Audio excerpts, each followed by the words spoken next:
We'd like to welcome you to the virtual kitchen table. We are Haley from Taking a Kinder Path, Ashley from Ashley as Mama and Storytime Shelves, and myself, Erin, from Everlearning. We are gathering to have conversations about family life and home education, most specifically unschooling, which is sometimes known as self-directed education, or as I often refer to it, whole life learning. We'll be sharing experiences and ideas, learning as we go. We hope you'll pull a chair up to the table and join us.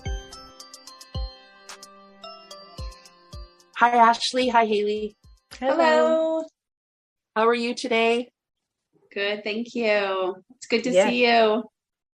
Nice to see you too. I guess, Ashley, we're both afternoon, and Haley, you're evening now, right? I am, yep. It's going to get dark, I think, in a minute. Yep. Okay. Yeah, it's been a busy day. I'm a bit tired, but Same. And end of the day wind down conversation, Haley, right? Yeah, that's right. That's definitely. Okay, well, here we are, and we've done these conversations. We've had recorded conversations for the Stories of Unschooling Families community, but this is the first time that we are recording for the World Wide Web. So it's kind of nice to be giving this a try too. And I guess we're talking about what our unschooling days look like. And I mean, I know for me, because I've been home educating for lots of years, that has ebbed and flowed and changed. And I'm sure it has for both of you as well. But I'm kind of glad to be chatting about this because I think it is something that families are really quite curious about. I think when people first begin home educating, they're pretty curious about it. But I actually think, I don't know, I'm always interested in hearing kind of what life looks like for other people and what their days look like. So, yeah. And I think with unschooling, there's even a level of, I don't know, it's even maybe that much more, I think it's a little more difficult to explain.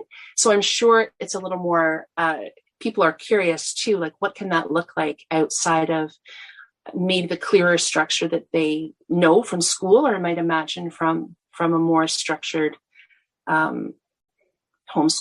But yeah, I find people are curious, and it's interesting because the last, I guess it's been about 3 years, I have written simplehomeschool.net offers an opportunity every winter to people can submit a day in the life. And I think it's such a great opportunity because they get a window into what other families are doing. And I think it's inspiring. And I think it's also reassuring that, there's people have all kinds of things, natural things that pop up during the day. And I think that's reassuring as well. And it's funny because this year I found it a little trickier. And I'm not exactly sure why this year particularly, but I found it a little trickier to go through my day. And I think, again, it's back to that idea that it's a little more nuanced with unschooling. So I found that some of the things I was writing, I thought, well, I don't know if anybody would really understand from if you were just reading about homeschooling for the first time or maybe unschooling for the first time. I'm not even really sure. There might have been some things I put in and people might wonder, like, why would that even be of importance or of significance? So, yeah. And I mean, just thinking, I guess, for example, my daughter was really delving into a lot of art projects at the kind of period of time that I was writing this entry. And my oldest son had come home for a while. And so he was working part of his day virtually right beside the room that she had all her art supplies in. And so I think I wrote a little bit just about that process of like, I don't know, him coming back home, her having to readjust where her things were kept, him having to go get them sometimes in the middle of his workday, and just kind of this interplay about how that all played out. And at one point I thought, this is so different than somebody saying, oh, I read to the littles while my older kids get their history done. Like, it might have just seemed insignificant, but that I think is so reflective of what unschooling is. So much of it is about relationship, and so much of it is about respecting one another and kind of how that rhythm flows in your house, that I realized that what was standing out for me was less about the content of my daughter's art and more about how things interplayed within the home. So I just think it makes it all the more trickier to describe. So who knows, but hopefully we'll chat about some things today, and it'll be interesting to hear your perspectives as well. Yeah, I think there's somewhere, I think Pam Laricchia says about what do unschooling days look like, and she says something about them looking like your favourite Saturdays, I think. And then I think it's Sue Patterson who says something about a day in the summer filled with potential and possibilities, or something like that, she says. And it's like you, we've been doing this for a long time, and it's hard to think about what do our unschooling days look like, because this is just our life and we've been doing it for so long that it's just what we do every day. And also, like you, our two eldest aren't here all the time, so when they are here, things are quite different. And when I had 4 children at home, thinking about 4 people being home educated, it was very different then to how it is now. And a lot of it is about the relationships and spending time together, and those things that other people might not necessarily see as immediately educational. But I think at the moment I have 2 children at home who are still officially home educated, but it's really our days revolve around my youngest daughter's activities, things like swimming, football training, and park meets and forest school. Those those give us a kind of framework to our weeks, I think. Around here, and then we try and fit all the other stuff in around those bits and pieces. Right. Yeah. Well, and it's interesting that you say that, Haley, because I think there was something that came up in the community. Ashley, you may have mentioned, and I might be putting words in your mouth, but I think we were talking about how maybe where we live and even the setup of our house and kind of our daily schedule, how that informs so much about how our days flow and the rhythm of our days. Yeah, I do remember that. Yeah, it was, I forget what made me get to those thoughts, but I was actually thinking about it a little bit earlier today and thinking about our conversation. And yeah, I mean, so where we live, and my guys are younger still, right? So actually listening to you just talk, Haley, about what you described with your 2 youngest, I'm like, that's what I'm living right now with my 2, but at the beginning of the journey. So it was interesting to listen to that. But where we live, I mean, so we live in a neighborhood in a small town, and we have like a decent sized backyard. But I don't know. It's very different from where I grew up. I grew up on 9-10 acres. So not a lot, but a lot more than what my guys have.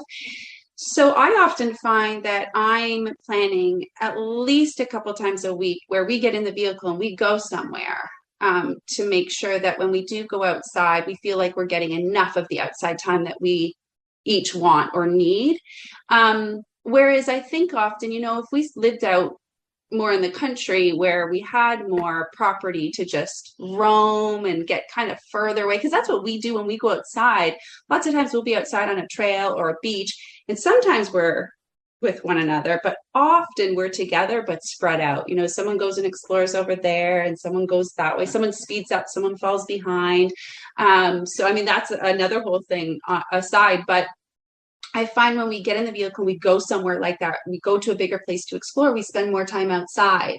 Whereas if we go to the backyard, we end up back inside sooner and we don't get that outside time. I mean, there's nothing wrong with that, a short time outside, but I find, and it was a process to learn that, how do we build in those, what we call like little adventure days, but basically it's just get in the car and go somewhere, maybe for 2-3 hours, not necessarily all day. And how do we fit that into like our weekly rhythm so that we get enough of that time? Whereas maybe if we lived somewhere where we had more property, we would leave less, I don't know. So that's just one example. We also do have a very big park. We're very fortunate to have that right across the road, but we're over there a lot, and then we get tired of it. So I think where you live, it can have an influence. And then, access to, can you walk to the library? Or if you live out in the country, there's no way, you have to get in the car to go to those places. So I think it can have, it can change from family to family. And I think that's actually one thing we'll probably talk about today too, how it is wonderful. I find listening to other unschoolers talk about their rhythms, their days, their weeks, but you can't just copy another family's rhythm. So it always looks different. And I think, yeah, what you're saying, Erin, like where you live, it can, I think that's what you're getting at anyway. It can make a difference to what your rhythm looks like.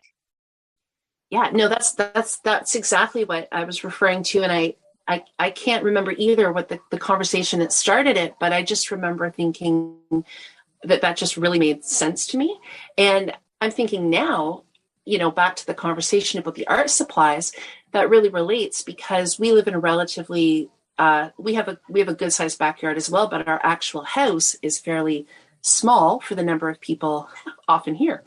So I think that has definitely fed into it. Well, it feeds into who you are and how you live, as far as, there are pros and cons to everything. And I think one of the pros is that we've really learned to live cooperatively. So, the idea that there's a far room that you have to go through where my son is staying to get to my daughter's art supplies, like neither of them made a big deal about that. It was just like, oh, this will be something that we'll need to, figure out. And yeah, and just kind of came up with some systems.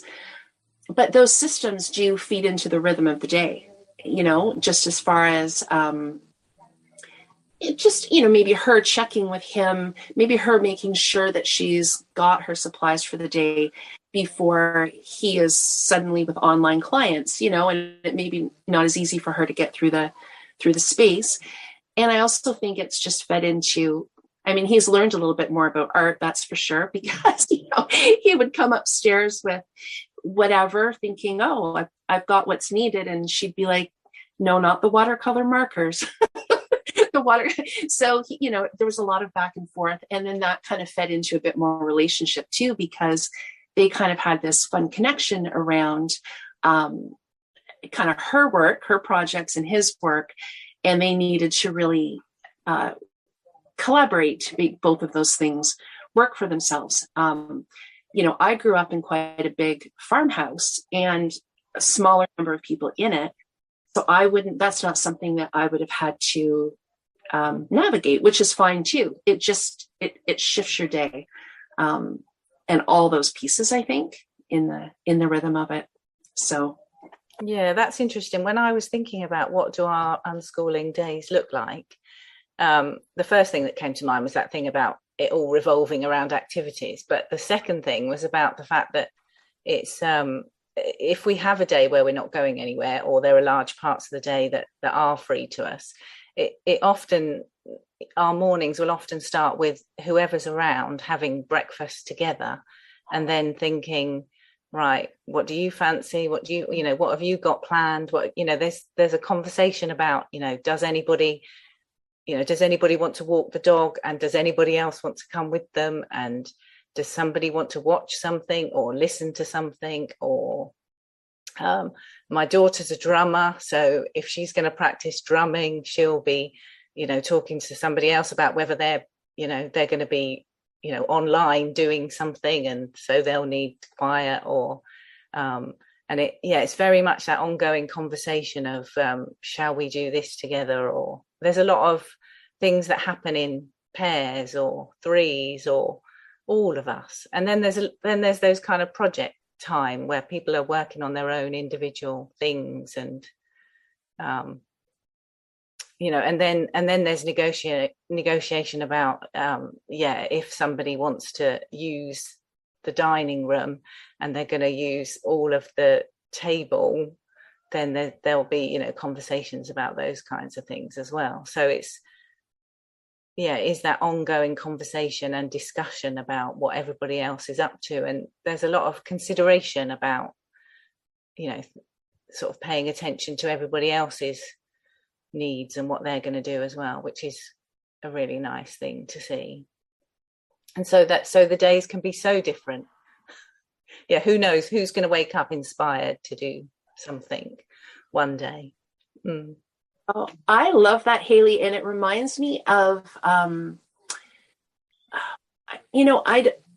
don't want to be quoting people, but I feel like when I first started reading some of Sue Elvis's stuff around, I think she had a couple of posts, and it was the idea of getting up in the morning, and it's kind of like, well, what shall we do today? And that doesn't mean that everyone has to do the same thing all day, but you're kind of starting with that place of like,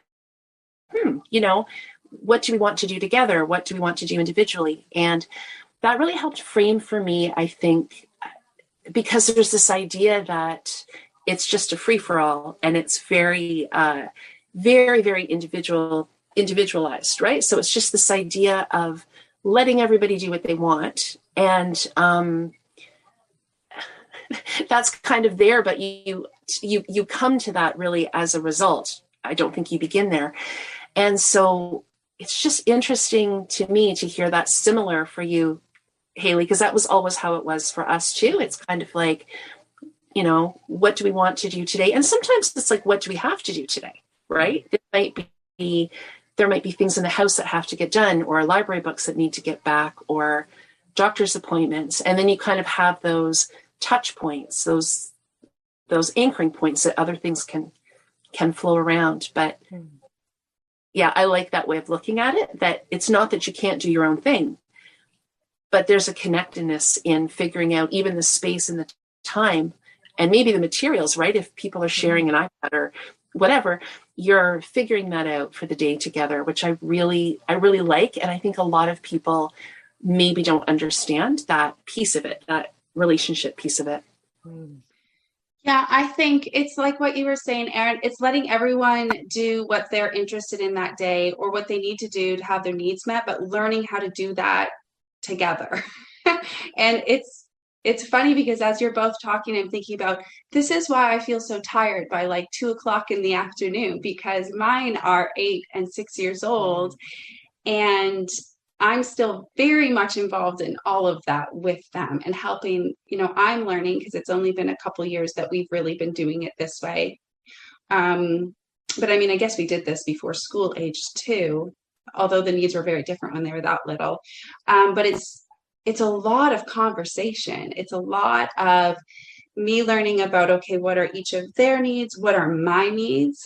Which that can be hard to kind of figure out too. And I feel like I'm often saying to them, there's 3 of us here. So when Dad's at work, there's 3 of us here. We all have our own needs. We all have our own wants and our own interests. It's really important that I know what your needs are and your interests are, and I'll share mine with you. And then we need to come together and do that collaboration and figure out how can we make this day look at least okay for each of us. And I find for myself anyway, I love it, but it definitely does take some mental energy. It takes, I think that is, I often like, why am I so tired? I had a good sleep last night. And then I think because all day I've been trying to, help us. And they're also like, I'm trying to guide them. I don't want to use the word teach them, but like try to guide them on how to do this so that hopefully the older they get too, they kind of figure it out as they go. And I think that's a beautiful thing for them if they can collaborate with others in the home and figure out how to do that. And then when they're out of the home, whether they're with their friends or, in a future workplace or something, that they already have those skills. But I think it is a hard thing to explain. And Haley, you mentioned that, it's kind of like living a Saturday every day. But when you say that, I think it does give an idea, but it's not, I guess what I'm trying to say is it's not always like the best Saturday. Not every day turns out as good as like what your like ideal Saturday looks like. But it's one of those things that until maybe people get more of a taste of it too during like summer vacation or whenever there's like a school break. and you have, if the kids are at home and they're not off doing summer camps or something like that, that would be a good idea too, of what it's like day after day after day and week after week. Yeah, I agree. I think, there's the potential for that favorite Saturday or that, your best day ever. But obviously, we're all human and we're not always going to have our best day ever every day, are they? And like you were saying, Erin, about the things that need to be done, there's still housework that needs to be done, and there's still meals that need to be cooked, and I don't know, things that need to be bought, and places that people need to go, appointments, all those kinds of things still need to get done. So but I guess the idea is that there is that potential, isn't there? And that's one of the beautiful things about unschooling, isn't it? That if you're not tied to a curriculum or a fixed routine, you have the ability to be flexible and adapt to how people's needs are changing, and the different personalities in your home and all those things. So that's so true.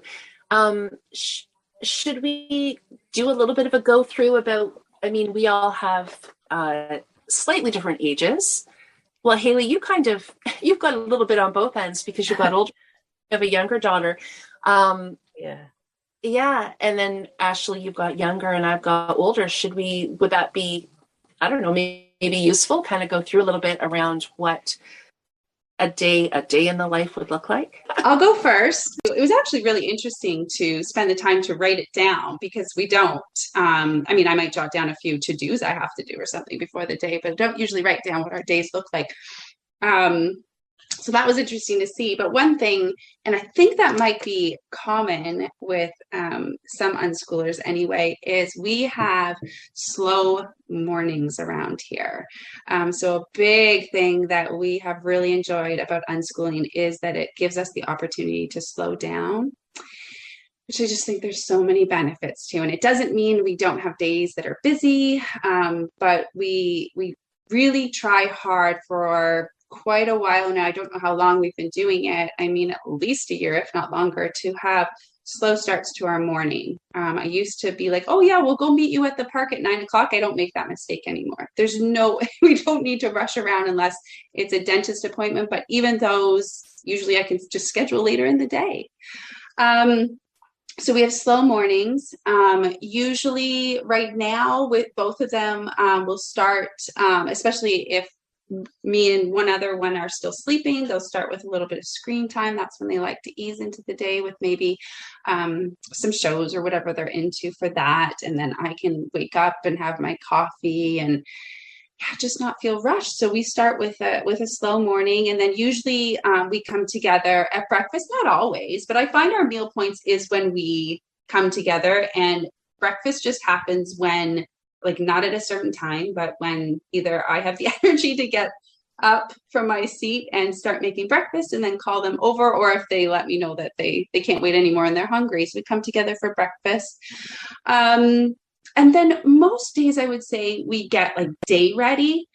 I mean, there are days where we stay in our pajamas, but most of the time, especially for myself, I like to at least, go up, wash my face, brush my teeth, get them to brush their teeth with me, or before, after, whenever. I like to get dressed for the day, even if we're not going out. Sometimes they do. Just that maybe brush the hair, kind of get day ready. And then at that point, we may head out if we have plans, like if we have an appointment, or like what you were saying, Erin, like something we have to get done. It's usually around that point. But again, pretty slow process it, because I found like a really stressful time for our days in the past was getting out the door, which I think a lot of parents can relate to, right? Like if mama was going to lose it, it was when we were trying to get out the door. And I just thought, well, that's not necessary anymore for us most of the time. So I just slow way down. But yeah, so we may head out, maybe go meet up with other home educating friends. We might go for a hike or go to the local beach or the library. Just if we feel like, this morning we're feeling like we need to get out of the house for a bit, which I definitely feel. often if we're getting in the vehicle to go somewhere, we are big podcast listener fans. So we have our favorite podcasts, and we travel really well if there's a podcast for us to listen to. And I mean, that's just opened the doors to a whole bunch of different really cool things that they've been interested in. So that's a big part of our days is podcasts.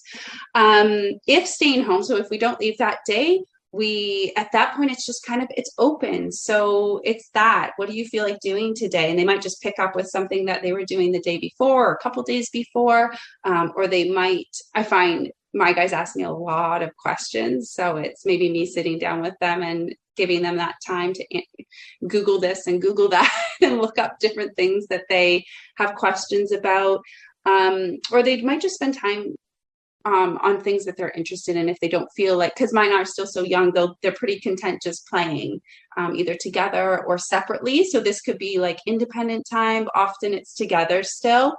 And then we do that until, again, we come together for lunch. Whenever they're hungry, my guys usually are, we're slow morning people, but we're early risers. So we tend to eat lunch a bit earlier and we come together for that. And then after that, this doesn't happen every day. But we try, or I try to encourage us to take time to ourselves. So whatever, some people call it quiet time or independent time, and they can do what they want still, but just, I feel like because we home educate, we are together a lot. So it's more so trying to build in those times and ways to pull us apart, but just to give everybody that space. I need it. I know they need it. That can be hard because if they're playing really well together and they want to keep playing after lunch, then so be it. And I guess that's the flexibility of our days. It's not a routine or a schedule. Well, now we've had lunch, so it's quiet time. It's just something that we try to work around and make sure that we have that time. And then after that, if we fit that in, it's like a repeat from the morning. It's just more free time. Or maybe we'll dive into an activity. Lots of times, like Erin, you hear, or like I write a lot about, or I've shared a bit about us strewing stuff. So often I'll have stuff that I've left out for the day. Lots of times it's ignored. Other times it's picked up and someone could spend, half an hour with it or whatever, and they could get into that in the afternoon. Sometimes now I do find a little shift that we're having is if we don't go out in the morning, we might go out in the afternoon. But for the past week or two, my one guy has been waking up very early. So a really nice thing and the flexibility with our days in our life right now is that because he's been waking up so early, if we are going to go do anything, I make sure it's in the morning. And then, we really slow down by the end of the day because he's so tired. So that's kind of how our rhythms switch too. And then we come together when Dad gets home for dinner. So meal times are kind of like a connection point for sure. And I would say kind of like one of those predictable things that are built into our days. Sometimes we don't do dinner together, and we've started to do like one-on-one dates with our kids. Sometimes at lunch if my husband's home, or often early evening if we're not too tired, where I'll take one boy out and we'll go for a little dinner and just some time together, whether it's an errand or a visit to the pet store, library, walk, whatever it may be. That's something that's not a daily thing, but I would say pretty much a weekly thing. Part of our weekly rhythm is that one-on-one time that we do. And then the evening is hanging out together, usually at home, and then we do bedtime together, or like one parent with one child.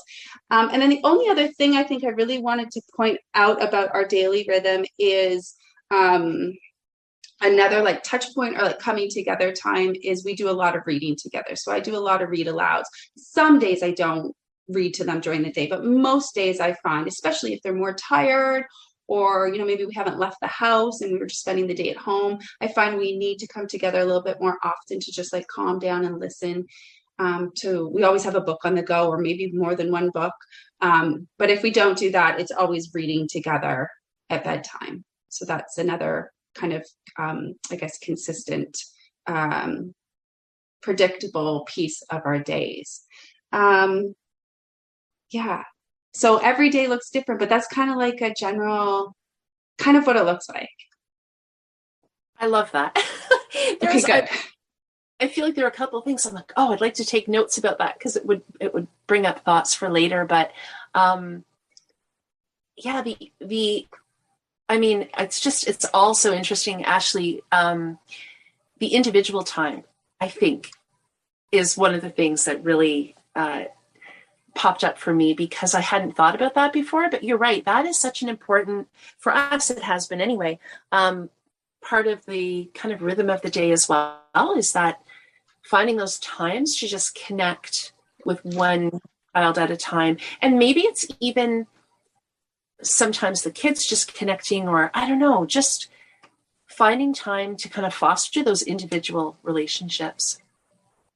Yeah, I like that. I find it's interesting because it's a little bit different, because we always get these messages, right? Like, meal times should be as a family and together, which right now, for the most part, our meal times are together, or weekends should be spent together. I think we get like those messages. And I think, well, if your family is busy Monday through Friday, going to school, going to work, of course, you're going to build in those times together. But I almost am like, well, this is kind of like the opposite for us, because we home educate, we are together so often. So I'm actually looking for ways for us to do those one-on-one times, or those times on our own. And like you said, Aaron, too, with it's not just me and a kid, or my husband and a kid, it's their time together, and where they're having that stuff too. And it's just something I've been putting a little bit more thought into this past year. Yeah, I remember that when we started home educating, I remember that we used to have meals together very regularly. And then as soon as we started home educating, it actually became, that changed, because we spent so much time. We used to do, when there was the three of them and then the four of them, we used to do a lot of table time in our first few years. That's what we called it. That would be when we'd be at the table everybody doing their little projects, or maybe we'd be working on something together, but we'd kind of meet in the dining room. It wasn't always planned in advance. Sometimes somebody would just holler up the stairs, "I'm doing table time, do you want to come?"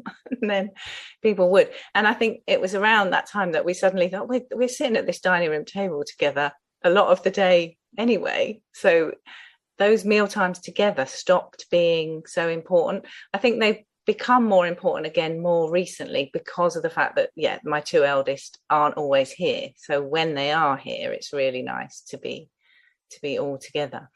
But this whole thing about writing down a day in the life, I have wanted to do that for the simple homeschool thing for a few years, and every time I sit down to do it, I don't get very far, because I kind of feel like, oh, every day is so different. Although, I mean, there is a weekly rhythm, because we do have swimming at the same time, and we have football training, and so we do get into that kind of rhythm, definitely.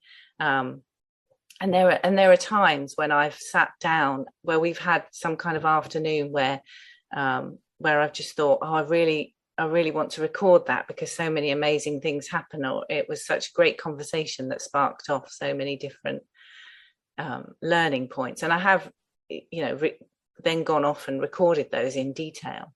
But yeah, I've never got very far with my simple homeschool submission, because now because I've got three adults, really. I mean, my son is 17, so obviously a lot of things, the three eldest do a lot of things on their own, or with each other, or whatever. It's kind of different. But the one thing that we will often do, if we haven't had the same as you, Ashley, we often have, if we get the chance, we'll have slow mornings.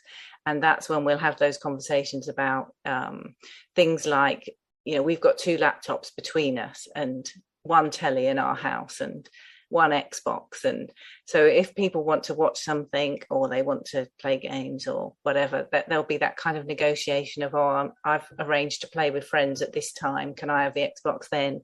And those kinds of things. But something that's happened as they've got older is texting, messaging. That will often happen. Somebody will just message. We have a family group, and somebody will message and say, I quite fancy watching this movie tonight, who's in? Or I'm thinking about going swimming in 3 days' time, does anybody want to come? That's kind of been one of our means of communication, which is kind of cool, and a development that's happened. How things evolve is quite funny. I like that, Haley. I found that too as my kids got older, that we also have the family. Well, we have the family text and then we have variations of it. Where there are just maybe two people in one, like depending Yeah. on the, right? Um, but yeah, it's funny. And I remember the first time that I texted one of my older guys. Again, we have a pretty small house and they were in the basement, and I texted them. And this would have been maybe, I don't know, maybe 5 or 6 years ago, just to show you how our family culture has changed. And they texted back and they said, "Are you texting me from upstairs? Really, Mom? Like, you can't come to the to the door." And now, I mean, oh my gosh, culture, I think, has changed, right? Even in, it was probably 6 or 7 years ago. And now we're constantly texting. But part of it isn't just texting, it's also, people find jokes or they'll find pieces of information.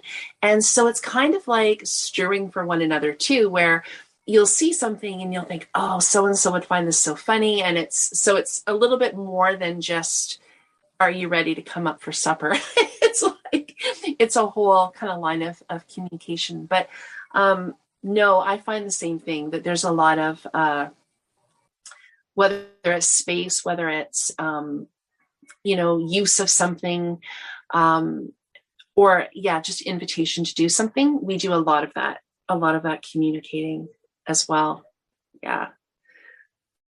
Haley, I don't know. Do you want to talk about the kind of flow of your day, or should I? I feel like mine's a bit boring because all my kids are older now.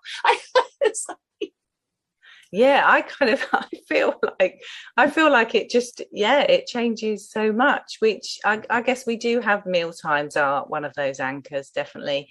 And the whole, there'll often be, we often have, well, reading is definitely a part of our day. So we will have times where we read aloud, or where other people are reading aloud with my youngest daughter, or gaming is another thing that happens almost every day in our house. So, and they do game together and in pairs, and even remotely when somebody is somewhere else, they'll still manage to play games together. And so that's really nice. And and watching, if there's a certain YouTube series that people are watching together, or there's a certain TV program, that will be one of the things that gets kind of slotted in around all the other clubs and courses or whatever that people happen to be doing at the time. But I can't think of a typical day in the life.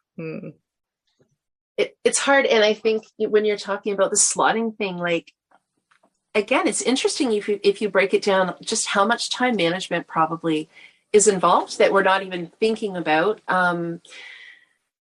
I don't know. I think especially, I guess, as my kids have gotten older and, they're maybe negotiating different spaces or different things. I think there's been a lot of that, but even for myself, because my schedule's changed a lot over the years. Now I only have my daughter who's technically school age. So she's not quite 17. And I don't know, it's interesting how you look ahead. I think I had expected things to look a certain way if I only had one child at 16. I don't think I anticipated how much communication I would still be having with the older kids, but there is still a lot. And a lot of it's just really fun, but a lot of it is still, as far as negotiating, I'm thinking even of the car. So my youngest son going to work, that kind of thing. It's kind of, there's a lot of rhythm around, what are your work days this week? What are my work days this week? Just kind of navigating all that as well. So yeah, I think at this point I do work outside the home as well. So I block out the mornings to try to get as much of that done as possible. I'm saying outside the home, a lot of it is actually virtual. It's kind of back and forth. And then often I will have something else work related that I might need to do. And I try to sort of do that early evening because I really like to have the afternoons right now for my daughter and I.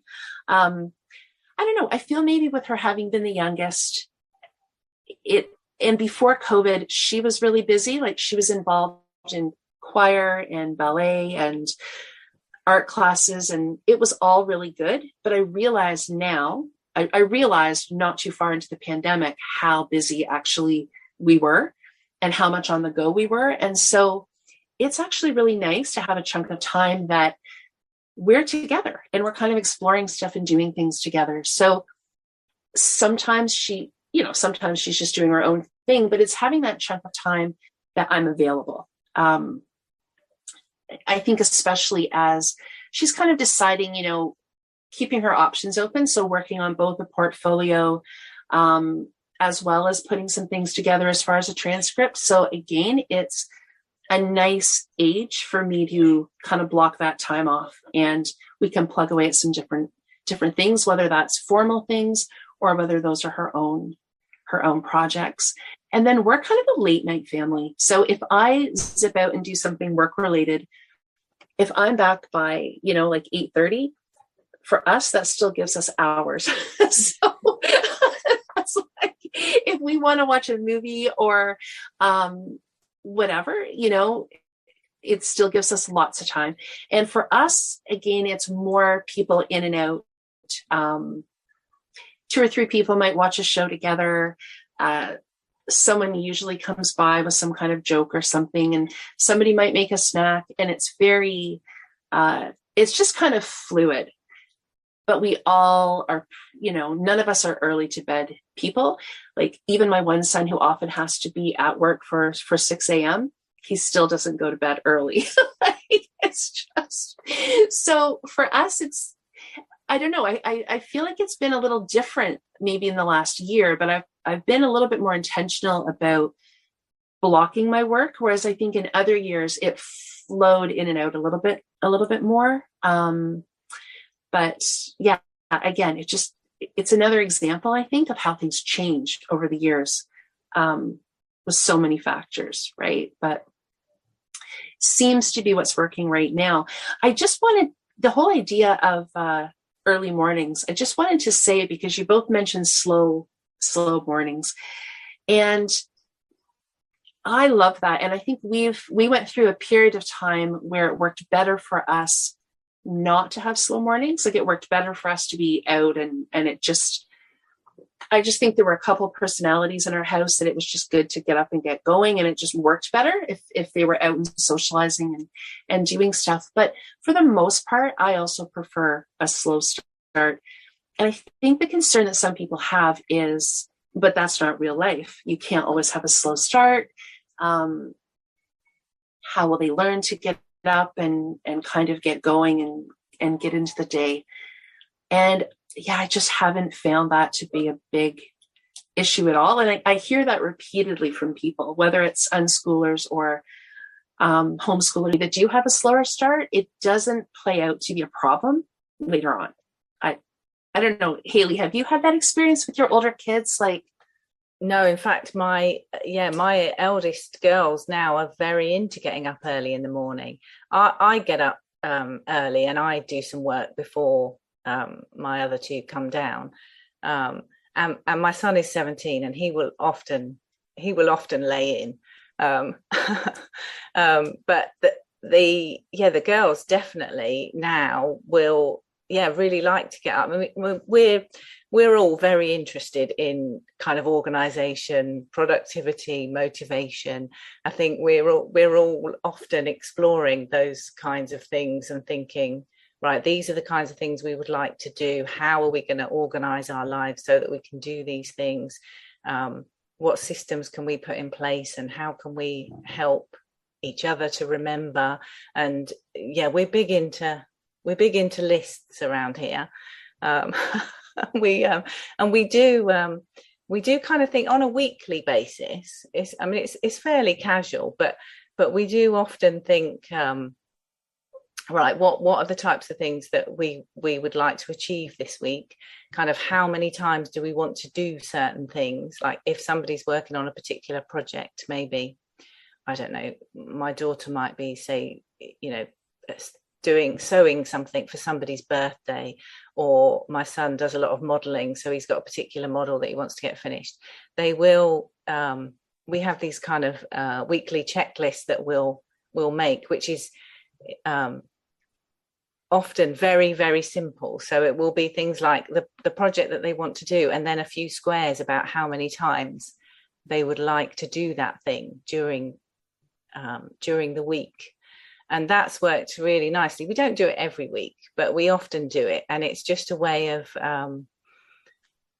helping ourselves to remember, because often you have grand plans, and then on a day-to-day basis you don't always remember all your grand plans, do you? So it's kind of quite nice to have those ways to jog your memory. And yeah, my son is doing some studying for exams at the moment, and he's asked me if I will remind him that he wanted to do, you know, said subject, topic, project 3 times this week. And, you know, he says to me, if you notice I haven't done it, or you know, just remind me, because I forget. And he's taken to the whole thing of, I will often do like 3 most important tasks of the day, you know, like the productivity gurus tell you to do. And he's kind of taken to that as well at the moment. And he'll say, right, out of my 3, I've only done 2. Right, I'm going to do the 3rd one now. And those things are quite nice. So we're playing with that a lot at the moment, I think, trying to find the best way to organize our time, but still have a lot of flexibility to, you know, to do what we want to do. I think that's a really nice thing about unschooling, is that flexibility to find what works for each of us. Because Erin, when you're talking about that, like, it's an interesting idea that we have this strong feeling or idea that as children, we have to learn these things. Like, you have to learn that you have to get up early because that's what it's like, you know, for most careers. And we have to spend our whole childhood practicing that. Or when the day comes, you won't be prepared. And when we really stop and think about that, I mean, it's kind of silly to think that, you know, maybe at whatever age, 16, 17, or in our 20s, that we wouldn't be capable of figuring that out. And I think it's also different when our kids are, you know, if they have to get up to get ready for school or something, that's external motivation, not usually internal motivation. But if you have a job, there's probably a little bit more internal motivation, even if it's just, well, I got to go and get that paycheck. So I think it's 2 pretty different things too. And I think that's a really nice thing about unschooling. Like, Haley, when you're talking about your son, I think, like, wow, what an opportunity, because all kids have those chances to figure these things out, try things on. But I think a lot of times there's a lot of messages like, try it this way, do it this way, this is the right way. And then there's like pressure, and is this the right thing to try, or is this a bad idea to try this? Whereas when you allow people the freedom really to just not figure it out completely on their own, because Haley, you're talking about how you are kind of in like a supportive role for him, and he knows that he can come to you without any shame and just say, can you help me with this? I'm trying to figure this out in this way. Here's what I'm thinking. If you notice this, can you help me? I mean, that's so wonderful, and and maybe that won't be what is always needed. I mean, it probably won't be, but trying those different strategies, because we are all so different, and feeling comfortable to just live life that way. And, you know, it's okay. Like, it takes time to figure these things out. How do we want to organize our days? How do we want to meet the goals that we have? And we don't all have to do that the same way. And I think unschooling really allows for that more. And that's one of the really nice things that, again, it's kind of hard to explain that that's what we're doing when we're unschooling. That's so much of, you know, they think, well, if they don't go to school, how are they going to learn these things? And it's just what we're so used to, is you learn those things through school, or often you don't. So I think unschooling can provide a little bit more of lots of times it's one-on-one support, which is hard to beat. Yeah. Yeah, and I'm still learning these things myself. And that's how a lot of these things come about, because I'll be talking about systems that I'm trying out, or I'll ask them to remind me to do things. I mean, I'm doing the whole 1,000 hours outside this year, and it's not for my children. It's for me, because I'm the one who needs to be motivated to go outside. They're fine. They get enough outside hours. But I don't always think to go for a walk, whereas because I've got that, and they will ask me, oh, how many hours have you got outside this week, or do you fancy a walk, because that will help your 1,000 hours. And so it's very much a two-way process. They're obviously helping me as well as I'm helping them, and we're learning about these things together. It's we're because we are all quite interested in this whole thing about productivity and motivation and how we can do those things. We do tend to read books like the whole Getting Things Done by David Allen, and I don't know, the 12-week year, and all these different books that different ones of us have read, and then telling the other ones about it. And I'm trying bullet journaling, or I'm going to buy this planner. And there's a lot of that sharing that happens, which is really nice. Oh my gosh, that sounds so fun, Haley. I feel like my husband and my daughter would fit in very well there. I think they wish that, they work really well with systems. And I think I do. I think I have my own systems, maybe, but I don't tend to, I don't know. I don't tend to read books that are specific to them. But that's the type of thing that my husband and my daughter really find helpful. And I think it just speaks to how different things work for different people. So I might hit you up for some of those titles, Haley, because I think, my daughter loves those kind of ideas around organizing time. And I'm not sure that I bring a lot of that in other than kind of how we figure it out day to day. But Ashley, the other thing that I was thinking about when you were talking about this idea that, we kind of learn we have to start practicing that. And I don't know what, right? You have to get up early so that you'll know how to get up early. But it's interesting also to play around a little bit with those assumptions. Not all jobs do start at 7 a.m.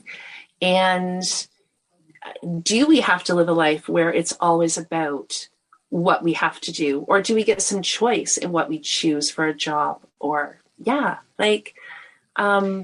there's that whole side of it too. Yeah, I think that's a big one. I mean, that could be another whole conversation, right? Like the benefit to unschooling. But I think it does fit into what we're talking about today, like that rhythm and really spending time. Because I think some people, so if I would imagine a lot of people who are going to listen to this are already unschooling, but there might be some people who are just at the beginning, who are just curious about, okay, we homeschool, but how could we unschool? And what does that look like? And where does the learning fit in?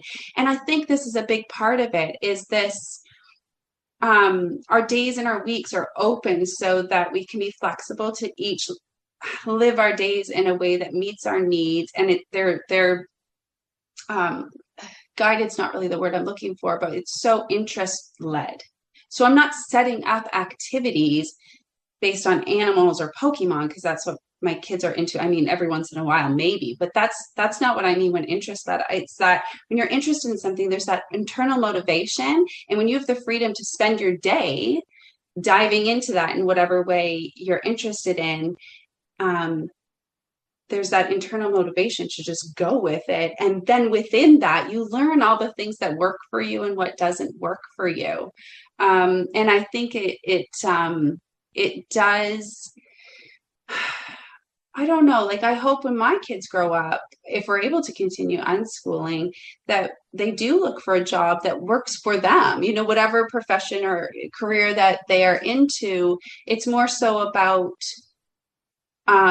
what suits their personality, what suits their needs. So if they are, like my one son has always been an early riser, so he would probably, if that continues, he'd probably have no problem with a job that my husband has. He has some very early starts to his day, or the flip. Maybe some people, there's night shifts, right? So there's so many different things about the careers, that I remember thinking like, well, I don't know what the actual career looks like on a day-to-day basis.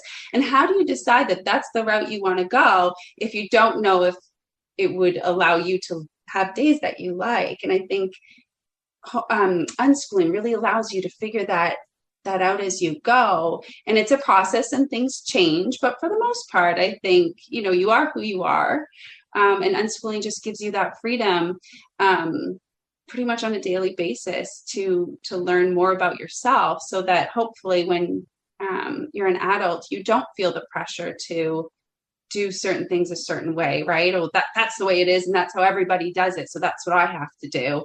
Because I don't think that necessarily leads to a lot of, I'm going to use the word happiness, but it's not really about that. It's just about, I think, finding a way to live in or outside of a system where you mostly get to be you, which I think is, we can't all have all of our needs met every single day, but I think overall, if you feel like you can go out and live your day as yourself, that's what I hope for my kids. Mm-hmm.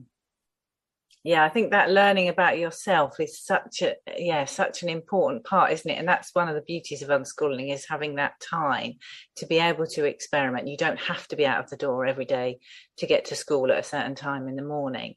And, I have a teenage boy who does tend to, the classic kind of sleep in, but, he's an avid gamer and he plays with people from all around the world.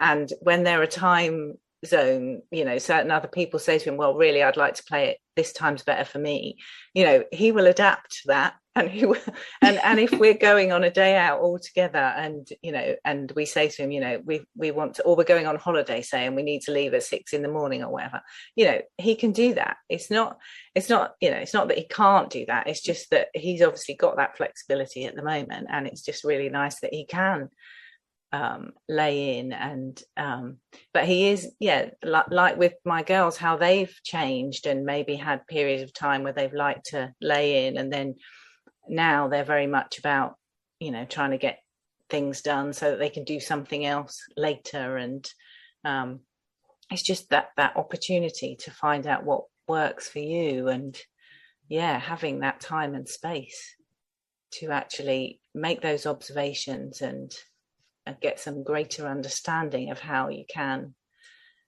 work with your own issues. We've all got our own issues, things we find harder or more difficult, haven't we? And that can change over time, but you have that time and space to work on those, I guess. And I found it interesting as my kids have gotten older, how when they're developing their own plans and their own schedule, how that seems to be driven by their own individual values. So it's been interesting to see that. And I think, we were even talking a little bit about that. How do our values flow out into the rhythm of our days and our weeks end up? And so it's even just fun to look at them. So,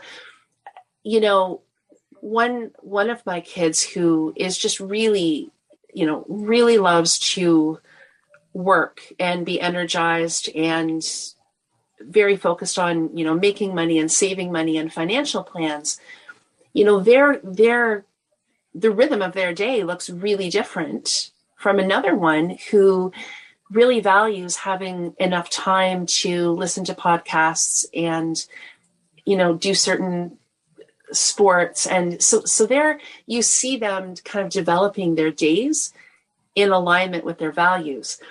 And certainly their values have changed over the years, but it's also kind of fun to look back and see some of those threads and be like, oh, this makes so much sense, right? The child that didn't really ever seem to need to sleep or nap can work a load of hours because he's just not that interested in sleeping, right? And it works because it works with what his goals are, but it wouldn't work for the other kids. So it's just, yeah. And even as far as, a couple of my kids, I think, they all value family, but a couple in particular really value time with grandparents. And so my one son it doesn't work every week, but he has tried to take work shifts so that he's available on a particular day to spend the day cooking and baking with his granny. So that's just been interesting to watch, that I didn't necessarily think that would continue once he was working more, but it really has. It's enough of a value to him that if he can figure out how to work his work around that, he will. So that's just been kind of fun to watch too. Like, what do they value? And then how does that play out in the way that their weeks look?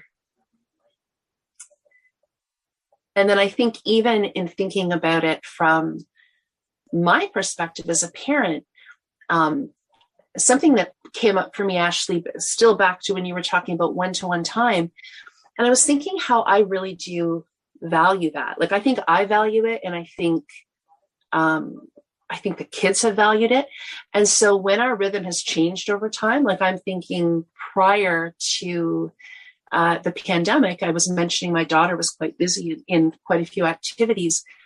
And we had, as busy as she was, we also had quite a bit of car time. So that was time when we would connect. I had it with a couple of the boys as well. They went to a youth group out of town. And so we kind of had this relatively lengthy drive there and drive back. And we really got into a rhythm of that night of the week and certain music we would listen to, and a certain maybe like supper that we would have that night that just all kind of worked together. And so when some of those touch points change, it's fine, because, those things need to happen, life shifts. But sometimes it's nice for me to just go, okay, so am I missing that they're part of this activity, or am I missing the routine that we had built in with that? And sometimes it's for myself. Like, I had a bit of a hard time shifting. I had my grocery schedule all worked in. I would drop them off at sports. I'd get my groceries. I'd do a couple of work calls.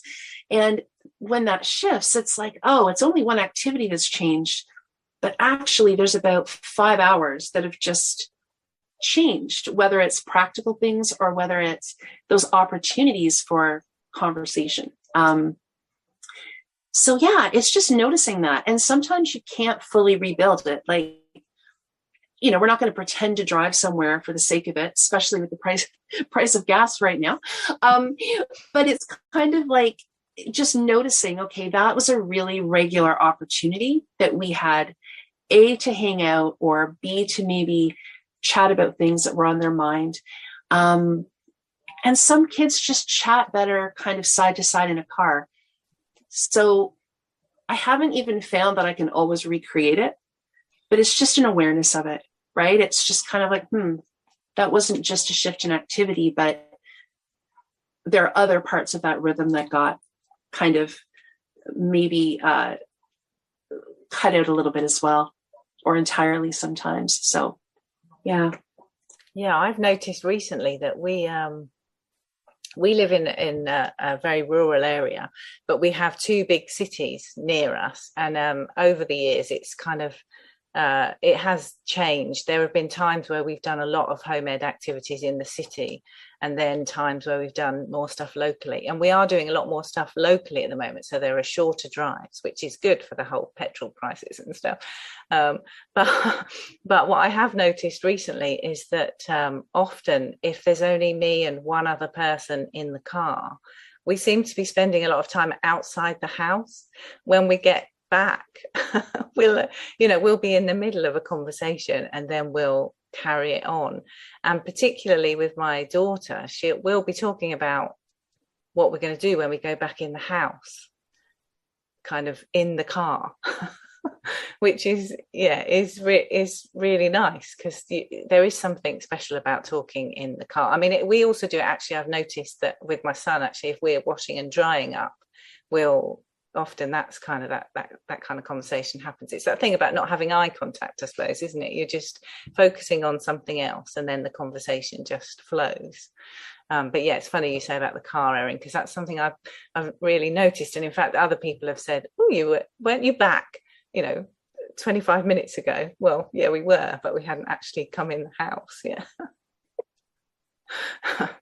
Yeah, I think any of those side by side, like I'm thinking whether it's going for a walk or gaming or the other thing that I think too is around, watching a movie or a show together or reading a book where you have a common, I think some people communicate better that way too, right? So you have a common activity. So you're spending time together, but there's not pressure for conversation. So so I would say, those are all the things I kind of look at. I think when I think about the flow of our days, is like every once in a while I'll notice I'm feeling disconnected or something is shifted in the rhythm of the day, and it's looking at all those pieces. I'm always really interested, the whole idea of love languages. So I think about that a lot with my kids as well. So particularly one of my kids, I think their